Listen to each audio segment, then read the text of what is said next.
The silent auction of sorrow. The market was loud. Creatures from different stars walked through long metal corridors filled with noise and neon lights. But in one dark corner, behind heavy iron bars, the world was quiet. Too quiet. She sat in the corner of her cage, small and still. Her skin was pale with a soft glow, and her long silver hair fell over her face like a curtain. She didn't speak. She didn't cry. She just watched around her. Cages rattled with fear and screams. Slaves begged for buyers. Some shouted their skills. Others promised silence. But she said nothing. She had nothing left to promise.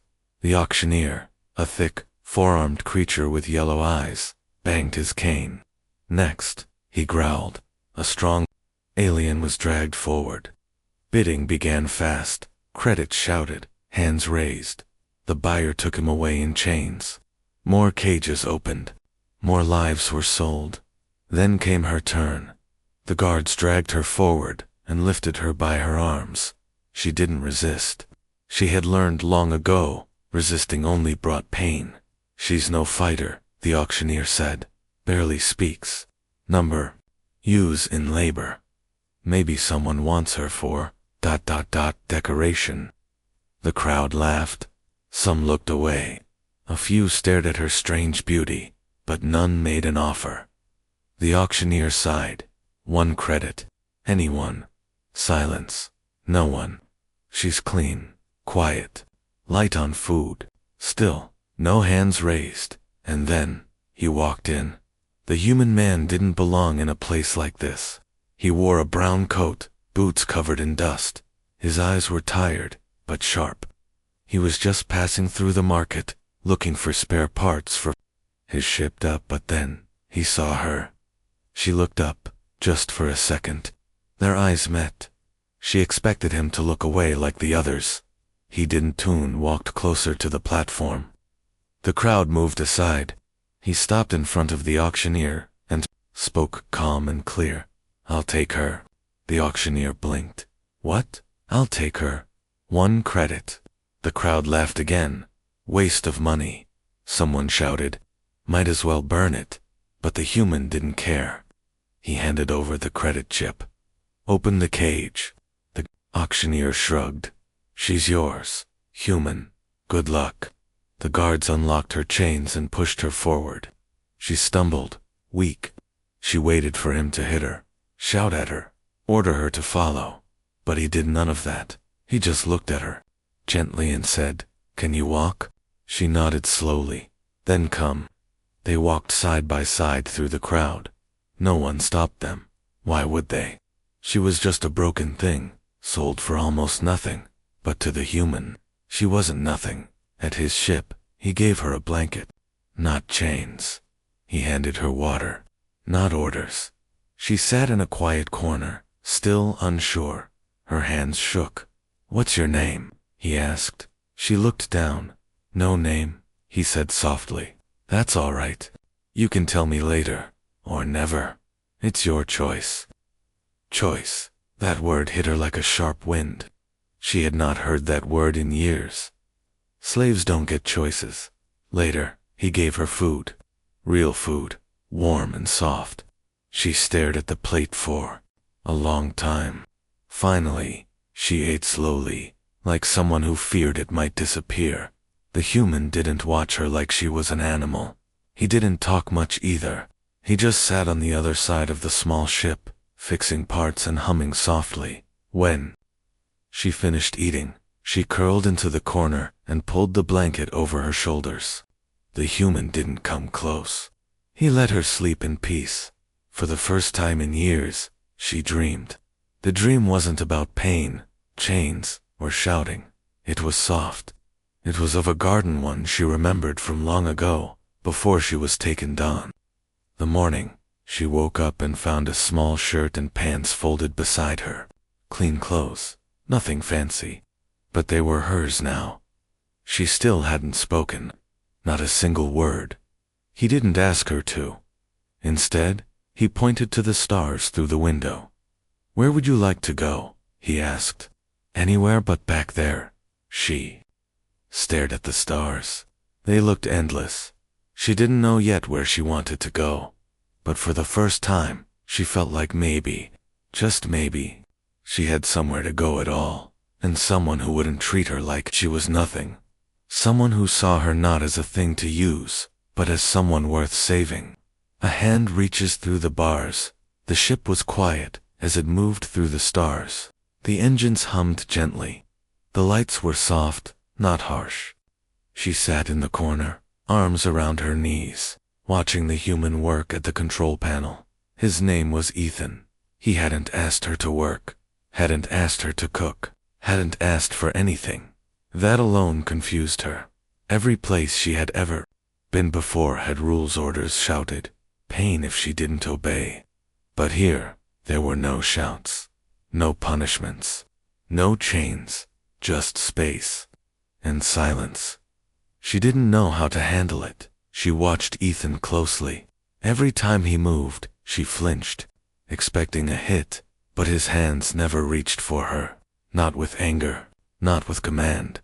Only once, during their third day together, did his hand move near her, offering a small cup of warm broth. She stared at it. He didn't push. I made too much, he said softly. You can take it, if you want. She waited for the trick, the command, the sudden snatch. But it never came. Slowly, carefully, she reached out and took the cup. His hand didn't follow. Instead, he went back to his seat, picked up a data pad, and started reading again, like it was the most normal thing in the world. And that was the moment it began to change. Later that night, a storm broke out, not on the ship, but inside her. She woke screaming. Her chest was tight, her skin covered in sweat. A dream, no, a memory had come back. Cold chains, a red room, voices yelling in a language she couldn't understand. She gasped for air. Then she realized she wasn't alone. Ethan was sitting on the floor nearby. Not too close, but not far. He looked at her gently. Nightmare. She didn't answer. You're safe, he said. You're not there anymore. His voice was calm, steady, but her body trembled. She looked down, ashamed, afraid. And then without thinking, she did something she hadn't done in years. She whispered one word. Leary. Ethan blinked. Is that your name? She gave the smallest nod. His lips curled into a soft smile. Leary, he repeated. That's a good name. No laughter, no mockery, just acceptance. It broke something inside her, something hard, something painful, and slowly, it began to melt. The next day, something even more strange happened. Ethan gave her a task, not a command, not a punishment, a simple question. Do you want to help me fix the solar panels? Leary looked at him with wide eyes. He wasn't forcing her. He was asking. She nodded. Outside on the metal roof of the ship, she watched him work with tools she didn't know. He didn't yell when she made mistakes. He taught her slowly. Patiently, she started learning small things. How to hold a spanner. How to check for wire damage. How to patch a leak. She felt useful. Not as property, not as a tool, as a person. And then it happened. While working under the ship's wing, she noticed something glowing faintly on her arm, a mark, a symbol she had tried to forget. It was burned into her skin. Years ago, sign of ownership, a tag. She covered it quickly with her sleeve, panic rising in her chest. Ethan didn't see it, but someone else might. What if they came for her? What if they tracked her? Her joy turned to fear. That night, she didn't eat. She stayed silent, heart racing. Ethan noticed. Something wrong? She shook her head, but her mind was spinning. Maybe she should leave. Run, hide. She had just started to feel alive again, and now the past was hunting her. She lay in the small bunk, curled under the blanket, eyes wide open. The stars outside the window felt colder now. The next morning, they reached a supply station to refuel. It was a quiet stop, a small trade hub floating near a dead moon. Ethan needed coolant and filters. He told her she could stay on the ship or come along. Your choice, he said. She chose to go. She walked beside him through the station, keeping her head down. Her hood was up, her hands hidden in her sleeves. No one noticed her, until someone did. A tall alien with metallic skin and red eyes stopped mid-step and stared at her. Then he narrowed his gaze. Recognition. Her blood froze. He whispered something into her wrist. Come. She pulled at Ethan's sleeve. We have to go, she said. Her voice was soft, but serious. He didn't ask why. He simply nodded and turned. They moved fast back to the ship, through shadows and behind crates. But she saw the red-eyed man following. He knew who she was. He knew what she was. And he was going to tell the others. Inside the ship, as the engines fired up, Leary sat shaking. Ethan turned to her. Who was that? She looked down. They marked me. I was owned by someone powerful. They might come. Ethan's face hardened. Then let them. She looked up, confused. You're not going back there, he said. Not ever. But they'll hunt you too, she whispered. I've faced worse, he said. And no one takes what belongs to freedom. She stared at him. For the first time in her life, someone wasn't running away from her past. Someone was standing with her. Even when the danger was real. Even when the hunters were coming. And in that moment, Leary knew this man would fight the stars for her. And she would never forget that hand, reaching through the bars.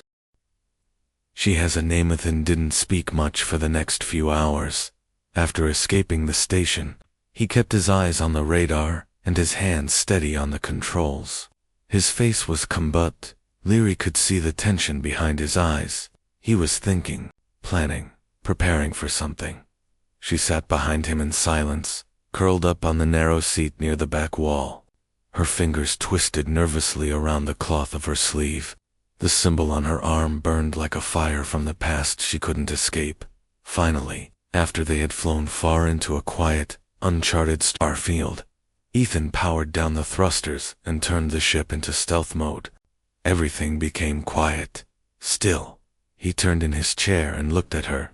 His voice was soft, but clear. Leary, he said, using her name for the first time again. I need to know what you're running from, so I can protect you better. She hesitated. Ethan waited. No pressure, just patience. And slowly, for the first time in her life, she began to speak. I wasn't always a slave, she said. Her voice was thin, like wind slipping through a crack. I was born on Saravan 3, my people. We were scientists, not fighters. Ethan listened closely. One day ships came from the guild. They said we had tech they wanted. We said no. So they took it and burned our cities. They took me to... I was young. She touched the hidden symbol on her arm. They gave me this. It means I belonged to High Lord Varn of the Crimson Syndicate. Ethan's eyebrows rose. He's dangerous. She nodded. He collects beings like me. Rare species, pretty ones, smart ones. He breaks them until they forget who they were. You didn't forget, Ethan said. She looked down. I tried to. A long silence followed. Then she said, I wasn't supposed to survive. I escaped during a transfer, but I knew it wouldn't last. He'll come for me. Ethan leaned forward. Then we make sure he can't find you.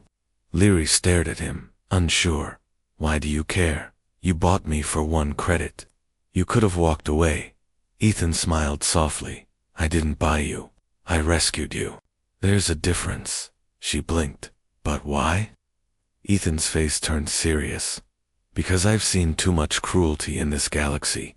If I can stop just one life from being destroyed by it, I will. Leary said nothing. Her heart was beating hard, not from fear, but something else, something new, trust. The next few days passed quietly, but Leary changed. Slowly she started standing taller. She ate more. She walked the ship without hiding in corners. One morning, Ethan found her in the engine bay, repairing a coolant pipe on her own. You figured that out fast, he said. I watched you do it, she replied. 3 times. He smiled. Impressive. She nodded, a small smile forming on her lips. Later, he gave her a datapad full of Earth books, translated into Galactic Basic. She read them silently at first, her eyes wide at stories of humans who fought wars, discovered stars, and saved each other not because of profit but because it was right. That idea was strange to her. People helping just because she stayed up late, reading. Sometimes, Ethan would sit beside her and explain things when she didn't understand a word. They laughed. Once. It was small, but real. It was the first time she had heard her own laugh in years. But peace doesn't last forever. One night, while they were docked in orbit around a frozen supply moon, Ethan went inside the station to find new heat cores. Leary stayed in the ship. As she looked out at the frozen world below, something beeped in incoming transmission. Encrypted. Shortwaved. Her heart stopped. She played it. The voice was cold and cruel. High Lord Varn requests his property returned. The price on the girl's head triples every hour. The human captain is marked. Let him know. She froze. The past had caught up again. She slammed the screen off and locked it. Her hands were shaking. Her breath was fast. She had to leave. If she stayed, Ethan would be hunted too. She grabbed a coat and moved toward the hatch. But as she reached the exit, Ethan walked in. He froze. Where are you going? He asked. She didn't answer. He stepped forward. Leary. She looked at him, eyes full of guilt. They found me. They know who you are now. If I stay, you'll die too. Ethan didn't move. I'm not afraid of them. But I am, she shouted. I'm afraid they'll hurt you. Because of me. Ethan stepped closer and said something that stopped her cold. You're not a burden. You're family now. She looked at him, confused. I don't care who chases us, he said. I care about you. I choose you. Tears filled her eyes. But I'm broken. No, he whispered. You were broken. But now, you're healing.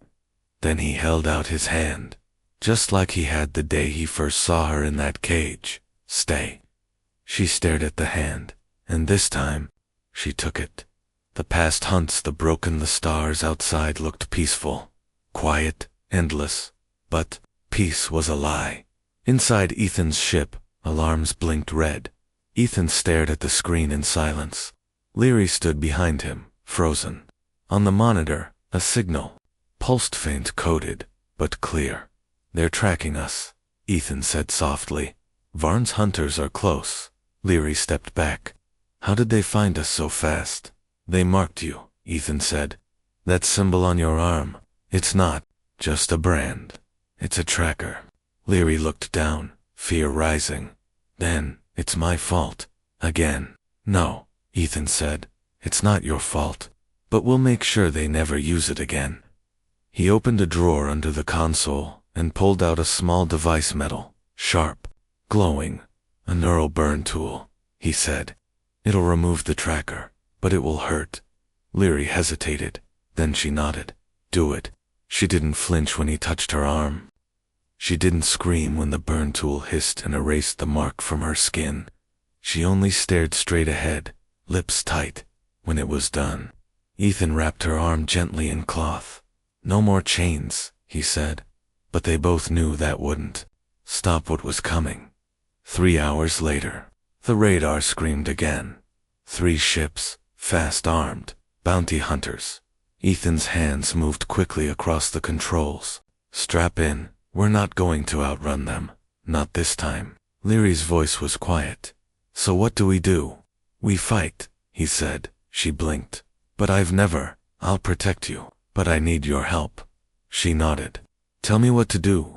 The bounty ships came in fast, engines glowing red like fireflies of war.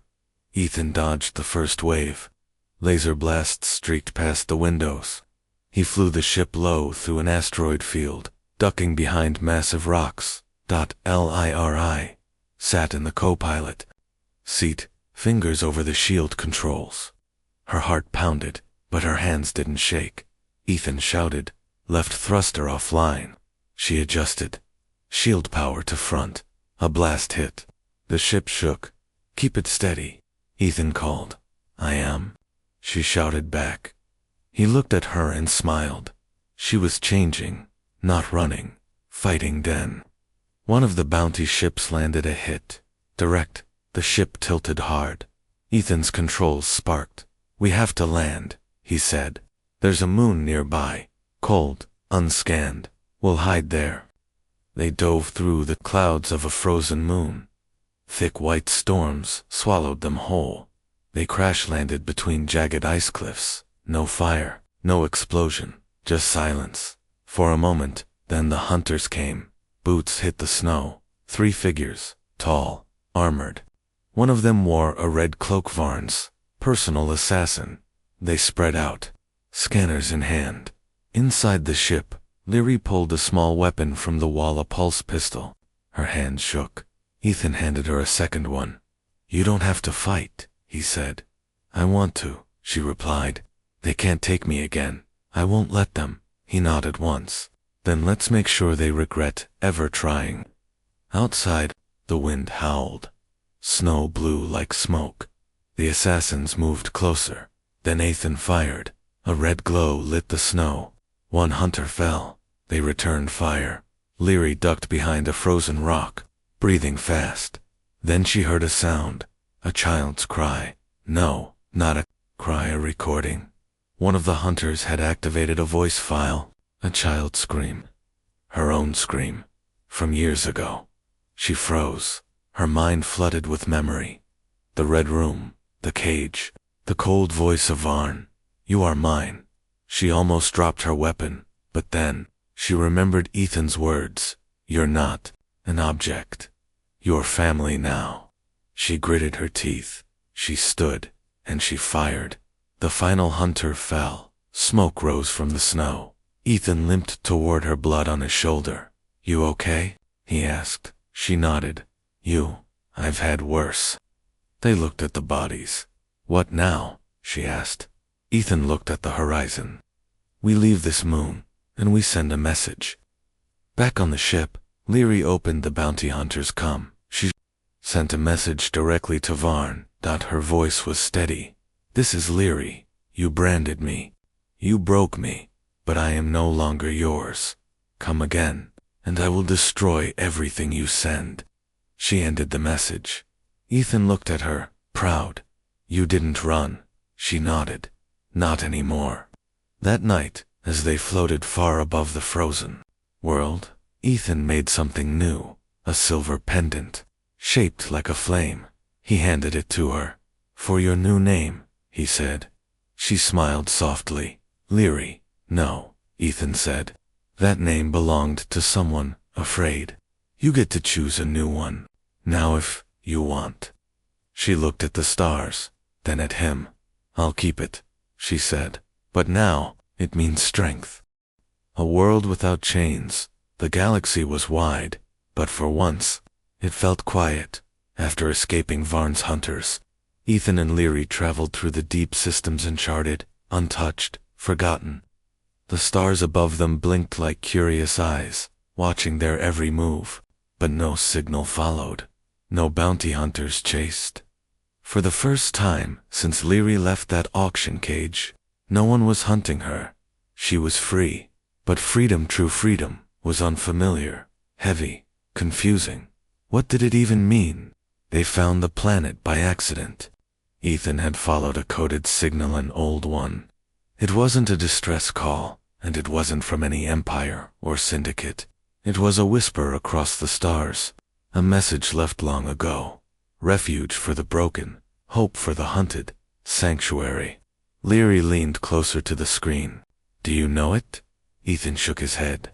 No, but someone wanted this message to be found, so they followed it. Through a hidden wormhole, past a dying star, and on the edge of forgotten space, they saw it. A green-blue world, covered in forests and silver oceans, orbiting a quiet sun. There was no station, no traffic, no warning satellites, just a peaceful world, waiting. They landed in a meadow full of glowing trees. Soft grass tickled their boots. Birds with crystal feathers flew overhead. Leary stepped out first. She felt the wind against her face. No noise, no orders, no screaming, only life. Ethan walked beside her, scanning the area. No weapons, no security fields. But there's tech here, old and powerful. Before they could go further, a figure stepped from the woods. She wasn't human, but close. Tall, with violet skin, eyes like golden lanterns, and robes made of woven light. Leary stepped back, but the woman raised a calm hand. "Welcome," she said. "You followed the signal." Ethan nodded. "We weren't sure if it was still active." "It is. For those who need it." Leary frowned. "Who are you?" "I am called Alenia. This place is called Eris. It was built by survivors like you." "Survivors of what?" Ethan asked. "Of being owned, chained, hunted, bought." Leary's heart skipped. She looked at the trees again. They weren't just trees. They were growing around old wrecked ships, around broken collars, around old machines of pain now reclaimed by life. Eris was a sanctuary for people like her. Alania led them to a village hidden under the glowing trees. Dozens of people lived there. Some had scales, some had horns, some had broken limbs. Others wore scars deeper than skin, but none were slaves, not anymore. A small child with 3 fingers and soft orange fur ran up to Leary and handed her a flower. She froze, then smiled. The first real smile she'd given to anyone who wasn't Ethan. "You can stay," Alania said, "or rest and move on. But if you stay, you must give something back only if your heart is ready." Leary looked at Ethan, then nodded. "I'll stay," she said. "But I want to give more than just rest. I want to help others like me." Alania smiled. "Then you're not just free," she said. "You're rising." The days passed gently. Ethan repaired the village's shield generators and built water purifiers using Earth tech. Leary began sitting with new arrivals, the broken, the quiet, the ones who stared at their hands, unsure if they were people or shadows. She told them stories, not about chains, but about surviving them, about a human who offered a hand instead of a cage, about the day she whispered her name for the first time in years. She didn't hide her brand anymore. She showed it, burned, erased, gone. "I was once a number," she told a frightened girl with bruised wings, "but now I'm a voice." One night, under the glowing sky, Ethan handed Leary a small data pad. She opened it. A message. From Varn. "He knows we're alive," Ethan said. "But he's silent now. He's watching." Leary nodded. "He'll try again. Not now, but one day. Are you scared?" She looked out at the children, laughing in the field, at the village, at the others like her healing, and she shook her head. "No," she said, "not anymore." That evening, at the center of the village, the people gathered, a ceremony for the new. Leary stepped forward. Alania raised her voice. "Do you accept this place not as a shelter, but as a beginning?" "I do," Leary said. "Then rise not as a slave, not as a victim, but as a guardian." The crowd cheered. Ethan stood at the edge, arms crossed, smiling quietly. Leary walked to him. "I never thought I'd have a place," she said. "Now, I do." Ethan looked at her. "You earned it." She nodded. "But I think my place is more than just here." He raised an eyebrow. "What do you mean?" She looked at the stars above. "There are still others like me, out there, in chains, hiding, lost." Ethan understood. "You want to find them?" Leary nodded. "I don't want to just be free. I want to free others."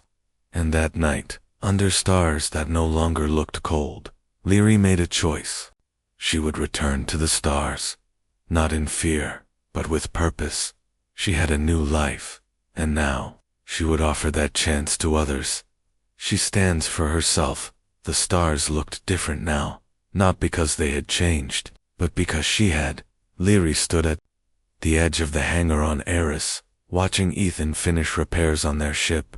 The same ship that once carried a silent slave girl away from the auction block now waited for a warrior. She wasn't the same girl who had whispered her name for the first time. She was stronger, now smarter, free, but freedom wasn't enough anymore.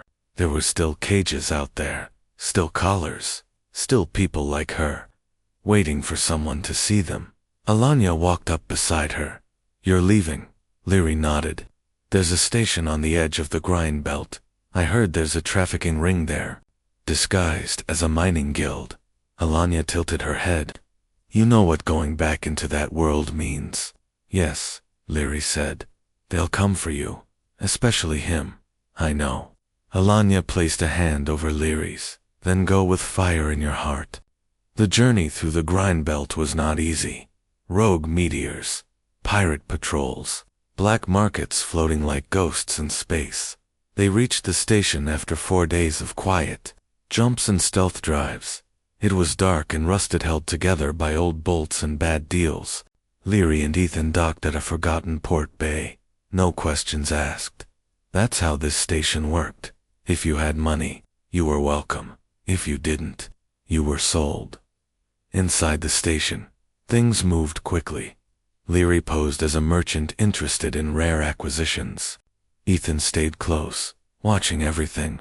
They found a contact, a short, twisted alien with golden eyes. He offered her a catalog, not of goods, of people, photos, ages, species, prices. It turned her stomach, but she kept her face calm. She pointed to a small girl in the photo. "This one. Where is she?" The alien grinned. "Sector 6, cell block. Owner is High Lord Varn, but if the price is high, even he sells." Leary froze. Varn. He was here. They left quickly. Back in the ship, Ethan stared at her. "We don't need to do this. We can go now, before he sees you." Leary's voice was steel. "He already knows I'm here." "How?" "Because I'm not hiding," she said. "Not anymore." Ethan looked at her for a long moment, then nodded. "What's the plan?" She smiled. "We free the girl, and then we end this." The infiltration started at midnight station time. Ethan disabled the power grid with a stolen security code. Leary slipped through the shadows, her steps light and silent. She reached the holding cells. Rusted bars, screams behind some, silence behind others. She found the girl, small, thin, wide purple eyes, just like Leary's used to be. The girl looked up, afraid. Leary whispered, "I'm here to take you home." The girl trembled. "I don't have a home." "You do now," Leary said. But before they could move, voice filled the hallway, cold, cruel, familiar. Well, it said. "The runaway returns." Leary turned. High Lord Varn stood at the end of the corridor, flanked by armed guards in crimson armor. He wore a long coat lined with trophies, jewels, bones, old marks of ownership. Leary stepped in front of the girl. "I'm not yours anymore." Varn laughed. "Everyone is mine, even this one behind you. She will learn just like you did." "I unlearned everything you taught me," Leary said, "and now I'm teaching others how to fight you." "You think this matters?" Varn growled. "You are a child who forgot her place." "No," Leary said, raising her weapon. "I remembered who I really am." The fight exploded. Ethan dropped in from above, his blaster already firing. Smoke filled the cell block. Guards shouted, "LIR." I moved fast, sliding, spinning, firing.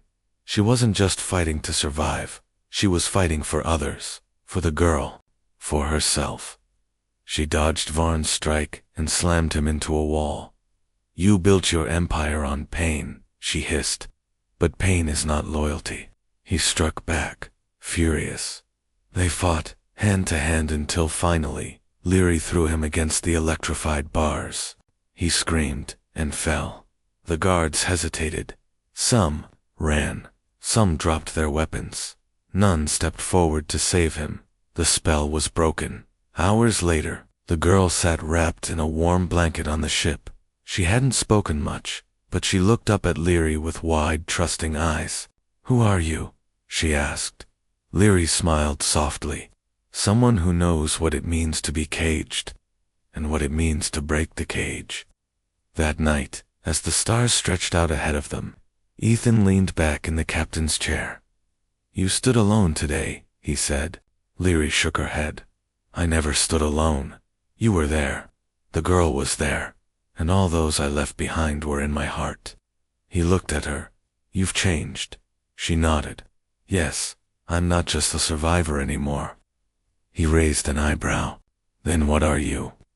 She looked ahead and whispered, "A protector." A new life, a new name. The story of Leary began in a cage. But it would not end there. It had traveled through stars, through fear, silence, fire, and blood. And now, her story was moving beyond hers, spreading like wind through forgotten corners of the galaxy. Thought she had freed a child. She had brought down a monster, and unknowingly, she had lit a spark. It began with a whisper, in mining camps, on distant moons. People spoke of a girl with silver hair, who stood up to High Lord Varn, and one dot in prison ships, drifting through black space. The name Leary was scratched into metal walls, as a symbol of hope. In secret rooms, where former slaves healed, her face was remembered not as a victim, but as a leader. The name traveled faster than any ship, and soon, it reached places even Ethan didn't expect. Back on Eris, the village had grown. What was once a small sanctuary had become a network. Other survivors returned not just to rest, but to train, to prepare, to join a cause. Leary stood in the center of it all, not as a queen, not as a hero, just as herself. But people looked at her with awe now, because she had done what so many only dreamed of. She had fought back, and one day, a ship arrived from a war-torn system. Inside were 3 children, 2 mothers, and a father with broken legs. They were silent, afraid, but one of the children pointed at Leary and said, "She's the one who gave us the map." Leary knelt beside him. "You made it?" He nodded. "Because of you." The boy didn't see the scars on her hands. He didn't see the memories behind her eyes. He only saw the strength in her voice.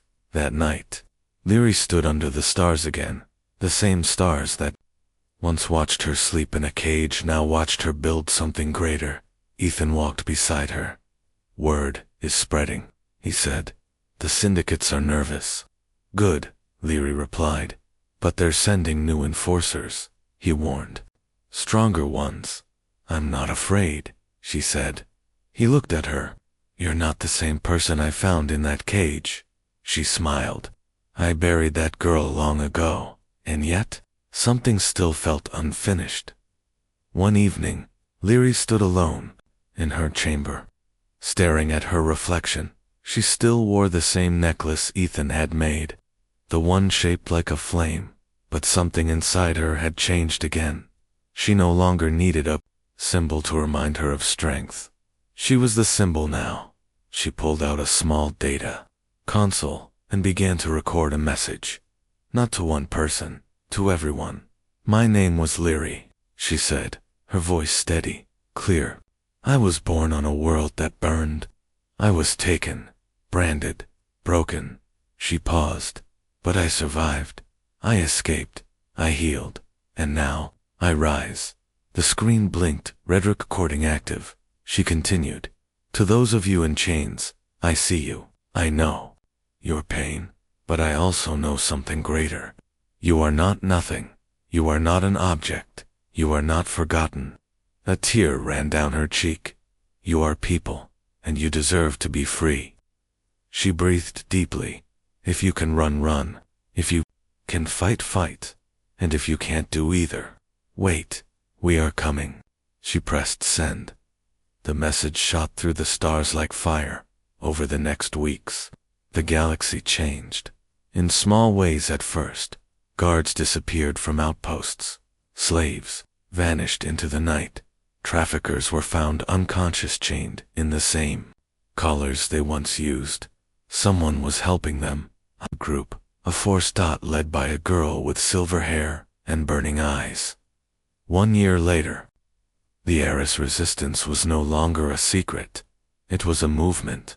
Old prisoners became soldiers, former servants became scouts.